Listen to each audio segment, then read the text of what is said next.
Hey there guys and girls, you're back with the one and only. My name is Rob here from videogamesblogger.com and welcome to my desk, people.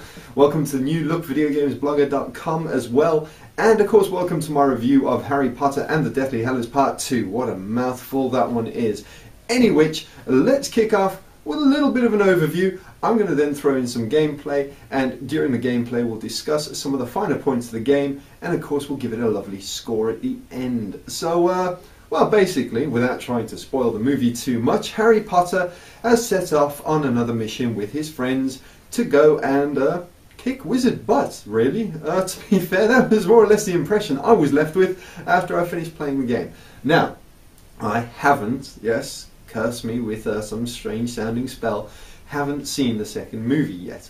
But, in fairness, I believe I'm pretty close to knowing everything that happens by playing the game. It does run, according to those that have seen it, very, very close to the movie. You'll play through each level's divided into like scenes from the movie, and you'll take on different characters, you'll become different people, you're not always Harry, and you'll go through the different missions and the different quests that people have to do to play their part in what is the whole of the movie. I think that's the best way I could explain anything, by trying to be spoiler free. I really don't want to wreck the movie for anybody, but if you're thinking about buying the game, of course, and that's why you're watching the review, and I'm gonna say off the bat, if you enjoy it like a bit of a fast-paced, action-y type shooter with your favourite movie, then hey presto, you've got it.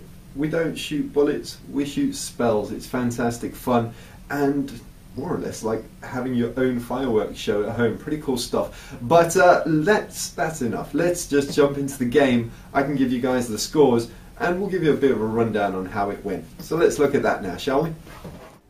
Okay then, guys and girls. Now, this is Harry Potter and the Deathly Hallows Part 2, and one would be forgiven for thinking that it's pretty much the same as its predecessor, the first, which came out with the first movie, and was, well, to be fair, pretty awful. It was one of the most frustrating and broken games ever made. I just have to go out on a limb and say that first, because it sets the groundwork for what is the second game, because they actually learned their lesson. I'm very, very happy to say that this takes away all the niff-naff and non-working bits from the previous, and if they didn't work well, or they couldn't get them to work, they've taken them out. Fantastic, because the first game was actually really, really good. It would have been really, really good were it not for the fact that most of it was broken. Things like Wingardium Leviosa didn't even work. You couldn't even pick up items unless you were somehow lucky enough to be blessed with the right positioning of the moon. But no, the second game has given us a list of spells, all of which behave, well, pretty much like weapons. You get given your Stupefy, stuff like that, and you'll unlock a load more as you go on.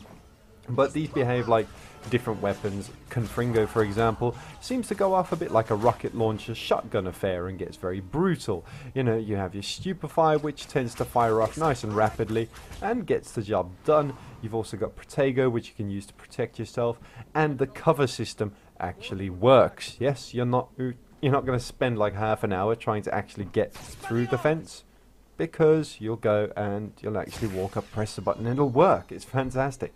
So the game itself, let me stop moaning and comparing it to the previous. We'll take it that this is the first time I've ever played a Harry Potter game, and well, I'm going to give it a big rate. It's a definite 7 in my books. I feel that although it did stick very, very closely to the movie, which I haven't seen, but I have on good opinion that it does, there's a lot of stuff in here that could have been made a little bit better. Maybe we could have had a few more challenge type affairs. I know that you do unlock certain challenges, and I've played through a couple of those.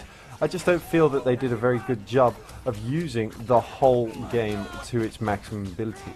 But the game that you do get is very, very good fun. Now, you're going to go through, you're going to be running around, zapping away wizards left, right and centre, and effectively that's it. It's level by level. You go through and take on the different wizards as they come up. They're going to come up in different positions. You'll have different objectives to complete, whether that be maybe securing mystical bombs on a bridge, playing through with a few of the other characters. characters, or maybe being Hermione and running around doing your thing, taking on Nagini. I don't want to get into spoilers too much, which is why I find it pretty difficult to do a review, because I know the movie hasn't come out, you know, for some of you guys just yet, and I really don't want it ruined.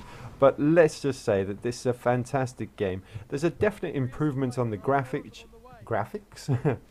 which can be seen all the way through. The lighting has definitely been turned up a whole lot and does wonders for the whole atmosphere. The movie scenes are well rendered and very, very easy to watch. They're not tedious, they're just perfect in length, and they do a good job of bringing together all the different elements. So again, on the whole, I'd have to say, without my cats fighting in the background, that Harry Potter and the Deathly Hallows Part 2 is a definite 7 from myself, and a must for all Harry Potter fans, and even those of you who are just looking for a little something fun to play this summer, guys. Until next time, have an awesome one, and game on.